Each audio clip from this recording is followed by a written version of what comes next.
First of all, I want to welcome and greet some of the people who were not really band students at the university, and they came today to join in this occasion. And one of them is Richard Sakamoto and Mrs. Sakamoto, who were former principals of McKinley High School.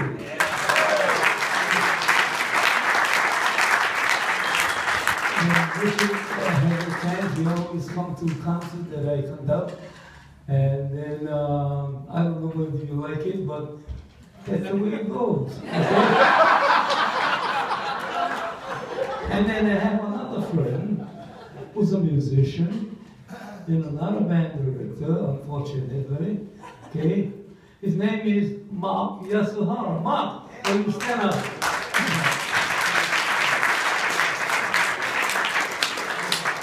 Mark and his choir will be performing with our band, the Hawaii Community Band. This guy is a terrific conductor. Okay? When I say he's terrific, he's terrific. Okay?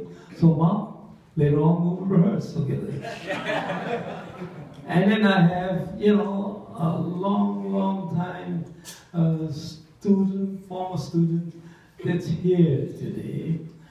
And I remember the face, but not so much the name. And her name is Miriam Danton. Back in the days when she came in the band of High School. And there are others, but I don't want to go on and on and on.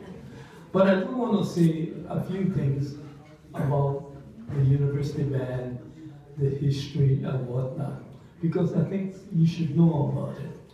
Okay? Long time ago. Long time, I mean back to the 30s and the 40s and whatnot. School bands in Hawaii were really bad, poor, substandard. The lowest denominator you can describe it, it was junk. Those were the middle school, intermediate school, high school, and the college band. And when I say college band, that's us, University of Hawaii. And at that time, the community referred to the University of Hawaii band. Well, they consider us a laughing stock of the community. Okay, I played in that band. I later on became the director.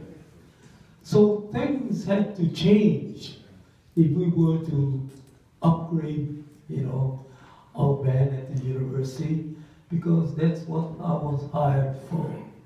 Okay? Pretty soon, our middle school band started to improve, started to get very good. Okay? Unfortunately, the band director could not come here today, and there was Bonnie as well, Highlands Intermediate. Then later on, we had Washington Intermediate under Eddie Kanaya. Okay? Then we had Kaimuki Intermediate under Clarence Matsumoto. Okay? In fact, for our first concert, the Hawaii Community Band, we will be recognizing Clarence Matsumoto. You should hear his intermediate school band. Okay? Then we had other bands like the high schools. Okay? And I'm going to name only one in particular, the McKinley High School Band. When the McKinley High School Band took the band to a convention on the West Coast, they performed before lots of music educators, band directors, and whatnot. After the band played, the audience could not believe their ears. Say, how in the world a band could sound that good? okay?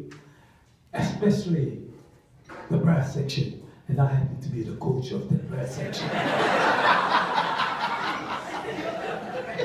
But anyway, it was that good. Then we had other bands, the Kalani band, okay, Castle High School band, other good bands.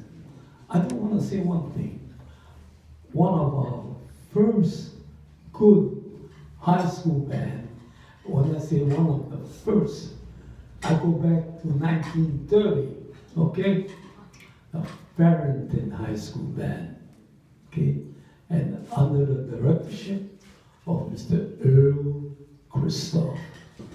Mr. Christoph was the Kamakau intermediate band director, later on became Farrington band director, and later on became the Royal Hawaiian band director.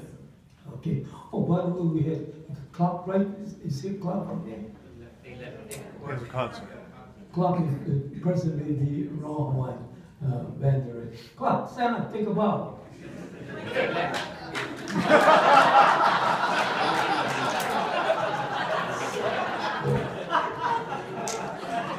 Clark lets me conduct his band once in a while.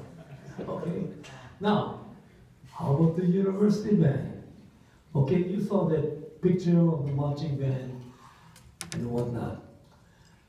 One year, okay, when our band came running out of the tunnel in the flashy marching band uniforms, the crowd was stunned.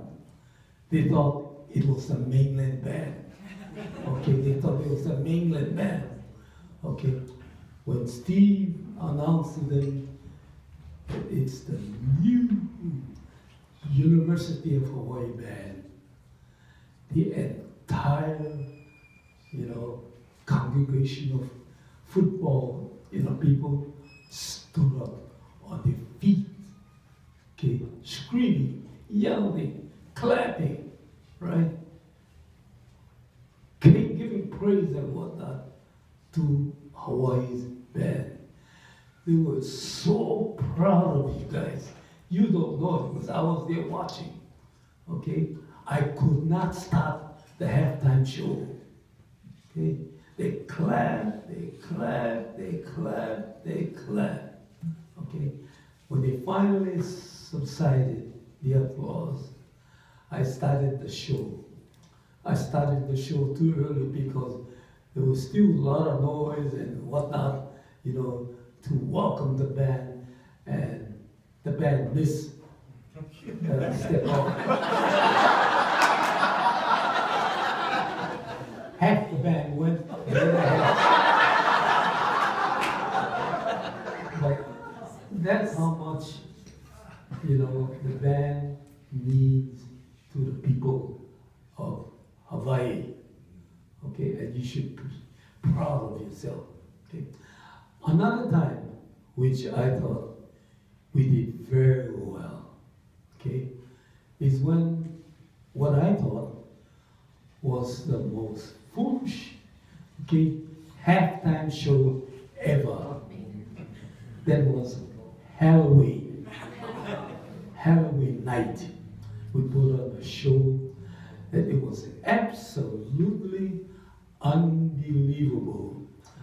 Until today, which is about 25 years later, they said, "Oh, what you gonna put on Halloween show again?" I said, "Well, when Halloween falls on a football night, and it seldom does, okay?" Then the other moment when I was extremely proud of the university band is when Grant Okamura took the band to Las Vegas to perform at the American Bandmasters Association convention.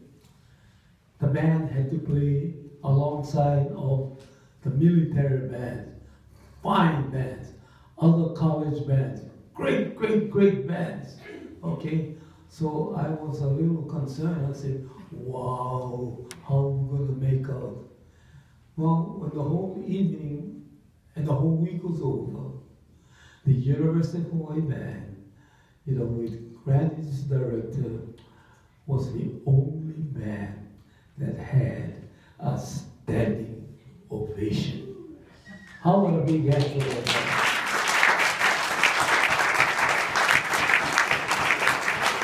Things like that don't happen. They don't give standing ovation for bands that are Mickey Mouse. Okay? When you play well, okay, you play from your heart and soul, and you execute well, they will reward you with a standing ovation.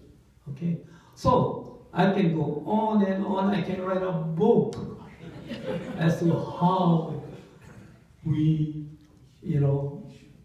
turn the intermediate school band, middle school band, high school bands around, so that we at the university would have a decent band.